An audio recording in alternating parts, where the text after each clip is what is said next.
I have a question for Ms. Lewis. I'm a junior, so the Gates Millennium Scholarship does not apply to me. So why was the Gates Millennium Scholarship discontinued, and what other possible alternatives to the scholarship are available?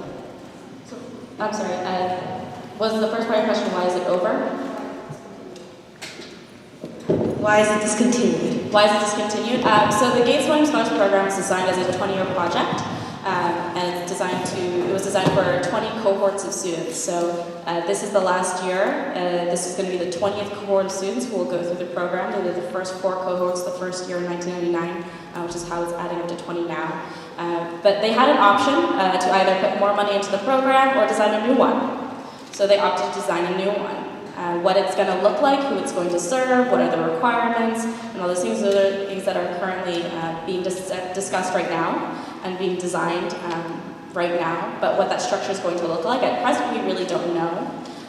And it's probably not going to get implemented until 2018 maybe at the earliest. So still shaky, still in the works. But there are a lot of other scholarship opportunities that are out there. There are colleges with wonderful scholarship opportunities. I went to the College of William & Mary in Williamsburg, Virginia, and as an in-state student with a household income below a certain number, they covered my unmet need, and I went to college for free. I earned my bachelor's degree for free. There are a lot of other colleges, Harvard being one of them, who have similar financial aid packages. But then there are also a lot of other scholarship programs, Questbridge Scholars, Coca-Cola Scholars, Dell Scholars. There are a lot of other resources out there that are structured similarly.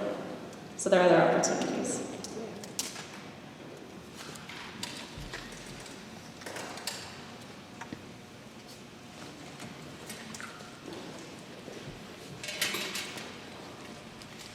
I have a question for Mr. Chung.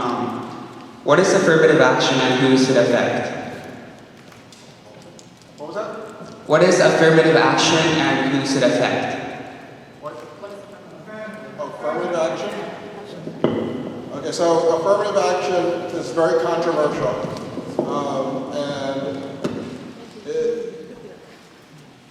So affirmative action is going to be targeted towards, and I'm not sure, okay, so let me take a step back. I don't speak on behalf of the college, all right? So what I say is not official college policy, but they do have the desire to admit underrepresented groups. Okay, and I know underrepresented groups hit 2 areas. One, kids with parents that didn't go to college. Okay, every competitive school is looking for great kids who happen to have parents that were not college educated, because colleges feel like if they bring those people in, they can make a real difference in that family and maybe the world. The other is geographical preference. So a lot of colleges are interested in bringing people in who will go back to their community in the future and make a difference. The problem is Maryland, DC area does not fit that criteria unless you're in a very poor area of, say, DC. Right? I mean, they would love to be able to have somebody who comes to the school, becomes a doctor, and then goes back to their poor community or poor rural community in West Virginia or Southeast DC to become a doctor. That probably makes a big difference in the world as opposed to another investment banker in New York City. So that's part of some of the things that they're looking for. And then there are probably some race-based areas as well with the underrepresented groups. Asians are not underrepresented. Is that a problem? I don't know. Is it fair? Is it not fair? And you can decide what that is or isn't. When I was going through school, this was an earlier time, Asians were considered, academically underperforming. So that's changed over the years.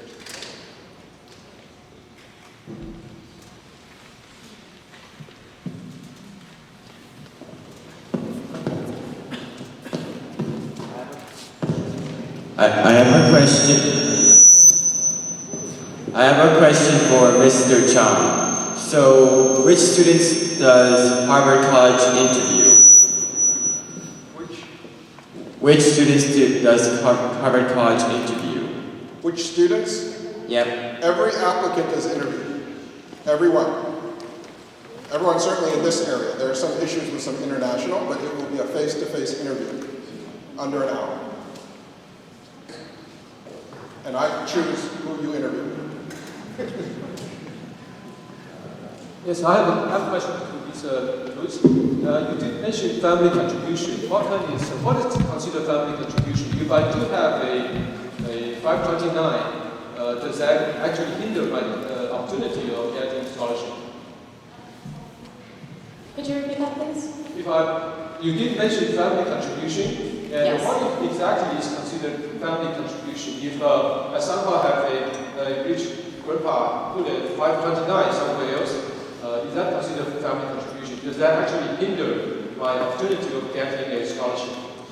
So for the expected family contribution, that's determined by FAFSA, and that's based on your household size, your household income, and those financial information like that, how much you could be expected to contribute to your student's cost of college based on your financial situation. So for APSF's general scholarship, we don't have a financial cap or income limit for what you need to make in order to qualify. Your financial situation is something that is considered, but it is not a requirement for a scholarship. So we review all scholarships applications holistically. We look at students' financial situation, but also their leadership experience, their community service, how they plan to give back, what are their achievements and their goals, what are the hardships that they've had to overcome, the challenges that they have faced. And so for us, the essays are the most important part. Who the student is. For the GATES program, there is a financial requirement because you must be Pell Grant eligible. And if you are Pell Grant eligible, you have a lower expected family contribution generally. And if you are Pell Grant eligible, then that means your financial need is significantly different. So that is something that is a big factor. Your EFC, though, that is determined by FAFSA. And so that's not a factor for us when we're looking at applications. Your expected family contribution is not something that carries any weight with us. Does that answer your question?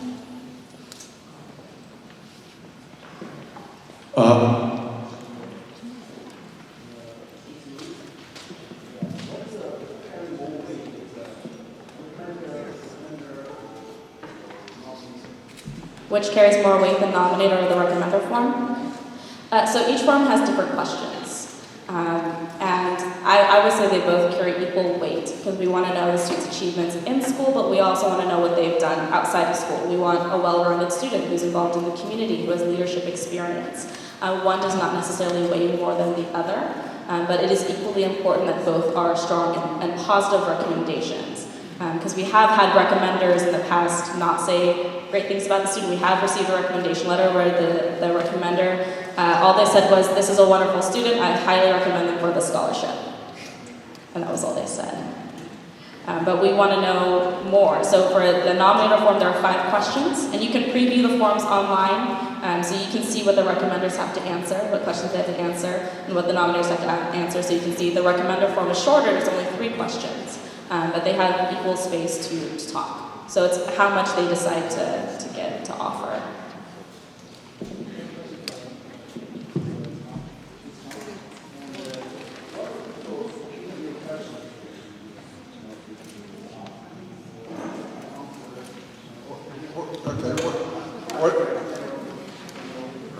What is your typical interview question for college admission? I like to start with, why do you want to go to Harvard?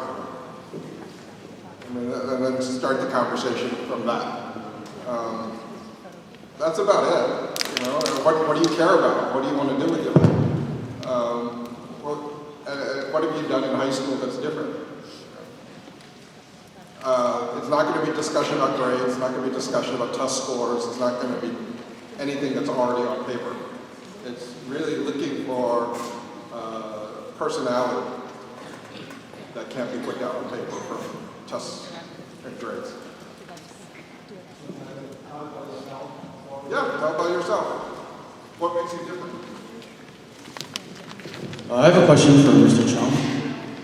In the presentation, you mentioned that for early action for Harvard, if you applied for the early action, you wouldn't be able to apply early action for any other private school. Would you happen to know if that was true for other Ivy League schools or only for Harvard? That's the same for all Ivy Leagues except early action. Thank you. And applying early is a big strategy. Usually you want to apply early and get in someplace so that you don't have to apply to a bunch of other safety schools below that level. Right? Applying early to Harvard is very risky, right? Because the odds are you're not going to get in. And now you still have to apply to every one of the safety schools.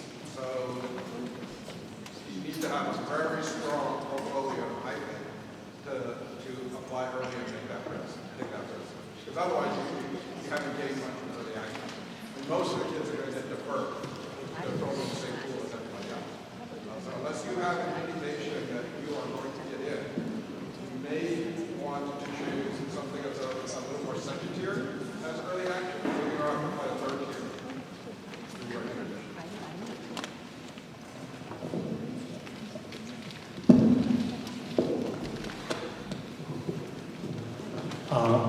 Question for Ms. Lewis. So if the students applying to all the schools that promise 100% meeting your 100% demonstrated need, does it still make sense to apply to scholarship or any scholarship program? Well, you should apply to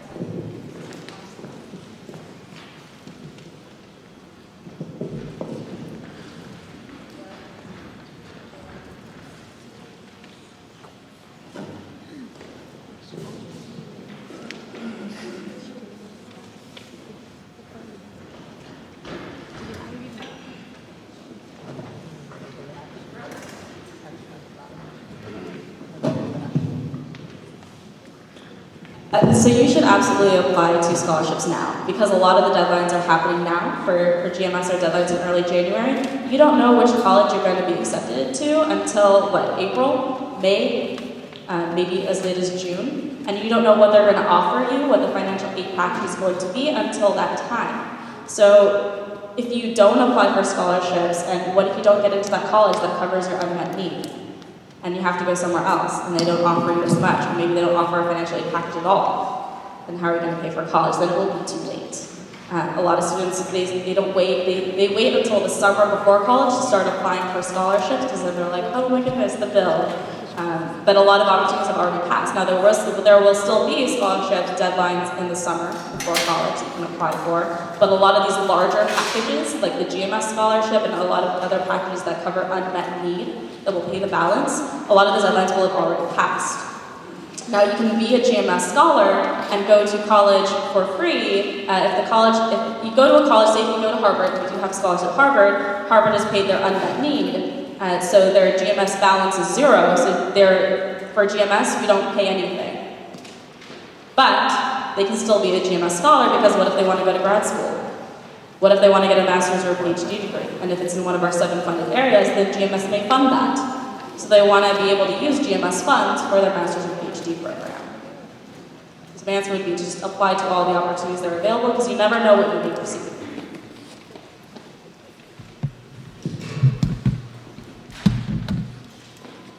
Yeah, I have a question for Mr. Chang. So the Asian has a higher SAT score to get into Harvard, those admitted. So are Asian students actually perform better in the school setting in terms of the science, the hard science classes, or like a humanities side? Or this just Asian students study better, get a higher SAT score?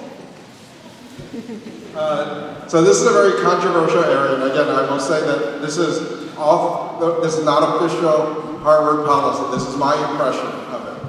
There are lots of buckets that Harvard is looking for to fill their class. One of the buckets is strong academics. Asians happen to fall into the criteria of strong academics. That bucket is going to have a very high level of test scores and grades and things like that. They're not successful in the buckets where lower academic standards are allowed. Good athletes, good writers, community service, innovators, things like that, where on average, those are going to be lower. So Asians happen to be, and of course this is very racist and something, but what I'm saying is Asians happen to congregate in the areas of academic strength only. But my question is, are Asian students actually perform better in the classes in Harvard? Yeah, I don't know about the performance in school. I think in general what we find is that Harvard has 98% of the kids that go into Harvard graduate.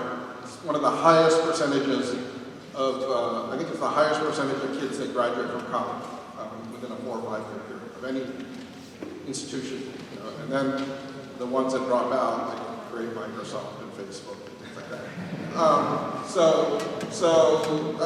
There's a very high graduation rate. So whether they come in as an athlete or whether they come in as something else, they all graduate. How they graduate, what the GPA is, does that really matter? Right? The question is, how did they grow as a person and what are they going to do in society different? I will tell you that having non-academic people in a class makes it a much better class. And over time, you will find that, I mean, in my experience, the people who are most dedicated to the school are the athletes, right? And athletes you shouldn't think of as just being athletes. They are engaged with the community, they're doing things academically, and they're performing at a very high level, which requires lots of practice and dedication and effort, which also translates directly to the workforce of teamwork and collaboration and all the other skills that are important for someone to be successful. So those are not mutually exclusive. And those people who are just academic and only study and don't get involved in extracurriculars, Harvard's probably not the right place for those people. You know, Harvard tends to attract people who don't know how to say no and think like they can do everything and every activity sounds interesting and they want to try it, they want to commit. That's the kind of environment that's the kind of person that would be successful. Mr. Chung, thank you for your time, Mr. Chung and Ms. Lewis. I'm a senior in high school, and I understand that you were able to apply your oceanography skills in Harvard. So I was wondering how, when I become a freshman in college, how I can find those opportunities to apply the skills that I learned to like actual real life. Will the professors help me if I go to them, or like teacher aides? Or, yeah. Sure. I mean, I think anywhere you go to college, the difference between high school and college is that in high school, I think the teachers go out of their way to take care of you. In college, you need to go out of your way to make yourself known to the professors. Right? So no matter what college you go to, the professors kind of sit back and expect you to take the initiative. And a lot of these professors are involved, certainly in the sciences, even in the social sciences, have grants and research and things that they're doing where they have the need to have workers help them. Oftentimes they have grad students, but they also have other tasks that undergraduates can do. And nothing excites a professor more than a student that cares about their field of study. Right? I mean, professors are doing whatever their field of study because they love it. That's what they've dedicated their life to. So to find an undergraduate who may be interested in it, I mean, that's why they do what they do. So if you show initiative, if you show a desire to learn more, whether you volunteer or have jobs, oftentimes they have jobs. But that's how I got involved. They just needed some help with doing some research that they were doing. You know, there was low-level stuff at first, and then they sent me out to sea, and then they said I don't want to be there.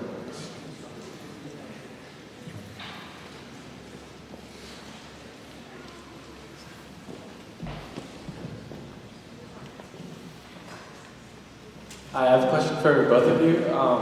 So I'm also a high school senior, and I was curious about your own application process to college. And after you got into the schools that you did, why you chose those schools? So the question is, why did we go to the schools we chose? And like about your personal application process, like how it was, your story. So for me, I didn't have a lot of guidance. My sister is a year older than me, and she applied to 2 schools and went to Virginia Commonwealth University, VCU in Richmond. But she wasn't very helpful for me with the process. For the FAFSA form, my mother handed me her tax return and said, good luck. So that was kind of a scary and overwhelming process. For colleges, I had just moved to Virginia for high school. for my freshman year, so I wasn't familiar with the universities. I knew the UCs in California, but I didn't know Virginia schools. So I took a lot of advice from what other people were saying about good places to go. I got tons of letters from colleges and universities, tons of physical letters, a lot of emails, and so I sifted through that to try and narrow it down. I was determined to go out of state. I said, get me out of Virginia, I'm done. But I applied to the University of Virginia, UVA, and the College of William and Mary, because I heard that those were the two best schools in Virginia. And I said, okay, fine, I'll apply to two that are in state. And those were the two applications that were not Common Apps at the time. They did not accept the Common Application. And so those were the two applications I spent the most time on, because I did the Common App for everyone else, and I did it last minute, I'm going to admit, and submitted it, and it was fine. I got in some places, I got waitlisted at others, but William and Mary and UVA were the two I spent the most time on. And those are the two campuses that I visited, and that I fell in love with William and Mary. UVA is pretty, but I fell in love with William and Mary. And I really appreciated that they did have a different application because it forced me to spend more time on it and talk about myself. But I kind of went in blind. The financial aid package I received, I had no idea that they offered it for in-state students. I didn't even think of that as an option. For what colleges may offer in terms of helping the students who arrive there. I thought I would just kind of figure it out as I went. I was grateful and lucky that it worked out. But that was a huge factor for me in deciding which college I chose. UVA offered me a significant financial aid package, but they wanted me to pay $2,500 a year out of pocket. So they didn't offer me as much. William and Mary said they would cover everything and give me a laptop. So I chose William and Mary.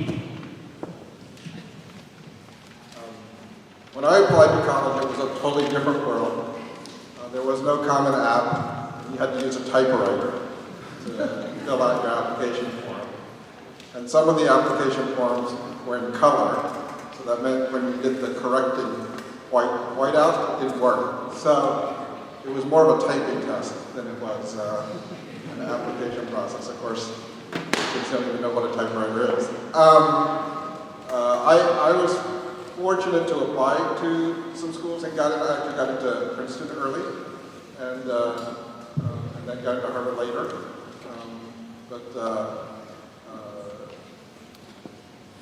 It was a very different time. There was no internet. These were just mysterious. I was in Florida. These were just mysterious places up in the Northeast somewhere. And counselors and people recommended that a certain group of us in my high school apply to these schools, so that's what we did. Because most of the people in my school or in my area went to the University of Florida or Florida State. And I remember at the time, when I chose to go to Harvard, tuition room and board, the whole thing was $12,000 a year. And people were like, I can't believe we spent $12,000. We can go to the University of Florida and spend free. But it turned out to be a good investment. With regard, there have been a lot of questions with financial aid. I think one of the things to recognize is a lot of the college pricing that's published is the retail price, right? And that's what's it costs for families that are well off. But families with financial need basically get a discount, right? So it's like a used car. So keep that in mind. If you're fortunate enough to not need financial aid, that's great. But recognize that for families that need that, the philosophy for a lot of these schools, it's not just Harvard, a lot of Ivy Leagues and that level, William and Mary and others, are very interested in getting people who are academically talented and not financially well off, right? It's the whole problem of trying to break the 1% barrier and not give everything to the 1%ers. The challenge for a place like Harvard, a lot of these competitive institutions, is they can't get enough kids who are qualified to get it in from families in need. Right? So one of the challenges we have in society is not that the wealthy are able to offer their kids more opportunities and abilities to be successful. They actually are more qualified than kids from families that are less privileged. And a lot of the institutions want to break that. Or dedicate to that.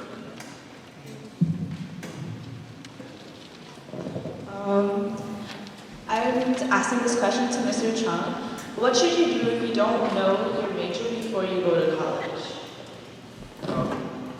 So it depends on which college you're applying to if you don't know what major you're in. In some schools, when you apply, you have to apply to a particular school in that college. Cornell is known for that. They have like 4 schools. They have an arts and science school, an engineering school, an agriculture school, I think a hospitality school, and you have to apply to that specific school within the college for admission. A place like Harvard is one admission process, and they don't really care too much about what you decide or you say you want to do. I mean, Harvard basically ignores what you say. It's like, well, a 17-year-old has no clue what they want to do with their life, and we will give them those opportunities to do that. I mentioned earlier, concentration isn't required to be declared until the first semester of sophomore year. So, you're over a quarter of the way through your college experience before you need to declare a concentration. My daughter just started. She says she wants to be a high school teacher. I'm like, of course you want to be a high school teacher. That's all you've ever seen are high school teachers. I'm not going to argue with that. It's, I'm keep an open mind. I'm sure you'll see other things, but what does a 17-year-old know when there's so much left in the world to do? And actually, I'll be talking about it later, which is, I think, the most exciting thing for you all to think about, and I mean students, is how do you prepare yourself for a career in a field that doesn't exist? Right? The most exciting things that are going to happen in the future are in fields that don't exist. That's where all the opportunity is going to be. That's the highest growth. So how do you prepare for something that doesn't exist? People ask me that, what's going to happen in the future? What are the best opportunities? I'm like, if I knew, I would do it. But I don't know what that is. So how do you prepare for yourself? How do you prepare yourself not only to have the skills that are necessary, but the temperament to try something that's never been done before? And I think that's the big difference between America and other countries. Because in America, you're allowed to fail. In other countries, it's much less accepted. Whether it's in Asia, whether it's in England, whether it's in Germany, if you come from a well-off family, you're expected to do what your father or your mother did. Right? Doctors have doctors' kids, barristers have barristers' kids, whatever. Merchants have merchant kids. And you kind of follow that path. Here in this country, the most privileged get to do whatever they want, and the parents aren't blamed for all the stupid decisions the kid makes. Right? Bill Gates came from a very wealthy lawyer family, chose not to do law, and dropped out of Harvard. Right? You think that was a disappointment to the parents? You bet that was a disappointment to the parents. But the parents weren't socially ostracized because their kid chose to drop out of Harvard. That's very different in Asia, it's very different in India, it's very different in other countries. So take advantage of those opportunities because I think that's where the exciting things are. And why do what your parents do? Now parents are just stubborn. I'll add to that in terms of your major. If you don't know what you want to major in, you're in the majority. You're fine. Even for the students who enter college and think they know what they want to major in, the majority, more than half, will change their mind by the end of their freshman year. And that's a good thing. It is good to recognize that you're not taking classes in the thing that you're actually passionate about, and to make the decision to change your mind and major in something else. Changing your mind about your major is okay. Please do it sooner rather than later so you can keep up and make sure you're taking the right courses and keeping up with credits so you can try and graduate on time. But not knowing what you want to major in, that's part of the point of college, is to explore, is to take those classes. Okay? So take those classes. And you're going to have to do it for your general requirements anyway to be involved in different fields, take courses in different programs, in different fields of study. So take advantage of that, and really explore what it has to offer for you. So may I have any questions for during the admissions process? You have to write an essay about yourself. So my question is, how can you use the word limit to explain yourself in you're the best student and you're different from the others people? Do you understand what I mean? Sure. So I'm just going to say our essay questions are not sexy. They're not exciting, they're pretty dry. Our first question for GMS is discuss the subjects in which you excelled. What factors contribute to your success? And then we get essay answers that are equally dry. And the student said, I did this, and that, and this is why. Boom. And to read it, it feels very flat.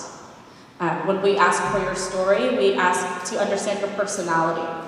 You know, please be creative with how you respond to these essays, with what you write, because your personality showing through in your writing, that's a good thing. You don't have to be so stiff or over formal or use big words in a sentence just to prove that you can. We get a lot of those essays too where students are like, wow, this is a great school, this is a great scholarship, I'm going to pull up my thesaurus and find those 5 syllable big words and prove I can use it in a sentence. And I'm like, okay, congratulations, but does it help tell your story, or does it just sound clunky?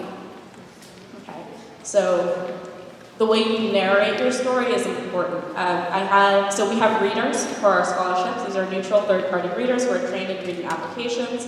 So the staff, we don't review or score applications. But I had one reader tell me that the most profound essay she had read was from a student who was in Hawaii. And she, throughout all all 8 essays, she kept referring to geographic coordinates. And she told the story of her life using geographic coordinates, where she was physically at that time. And that was a theme that continued through her essays and that helped pull it all together holistically, because the way our essay questions are structured is that each one builds upon the last to create an image of you and who you are. So data is going to be looked at, as a whole, so your essays absolutely should relate to each other. But my big point is to please be creative with how you respond, and take liberty with the format. It doesn't have to be a 5-paragraph structure. You don't need those. Okay. I mean, whether it's applying to college or getting a job or anything else, I think what you want to do is be honest and present yourself the way you really are, and let the chips fall where they may. Don't try to be something that you're not, and just try to express what matters to you and what makes you different, right? What you care about. There are a million things in the world to care about. You might as well find something and discuss something that you really do. You do care about, you do want to do, or you do want to, you perceive differently from everybody else. Okay, thank you. We'd like to thank, let's give a warm round of applause to Mr. Liu Chang for your time this morning. I know we still have a lot, some of you might still have questions. Mr. Liu Chung will actually be staying with us throughout the afternoon. So any more questions, you can always, find them. And not only that, soon we're going to be having lunch provided by McDonald's, and also there's McDonald's as a setup over there where there's an interactive game, there's a wheel of education, you can get your picture taken, get some freebies. But first, I'd like to ask the Maryland Governor's Office representative, Ms. Christina Poi, to come to the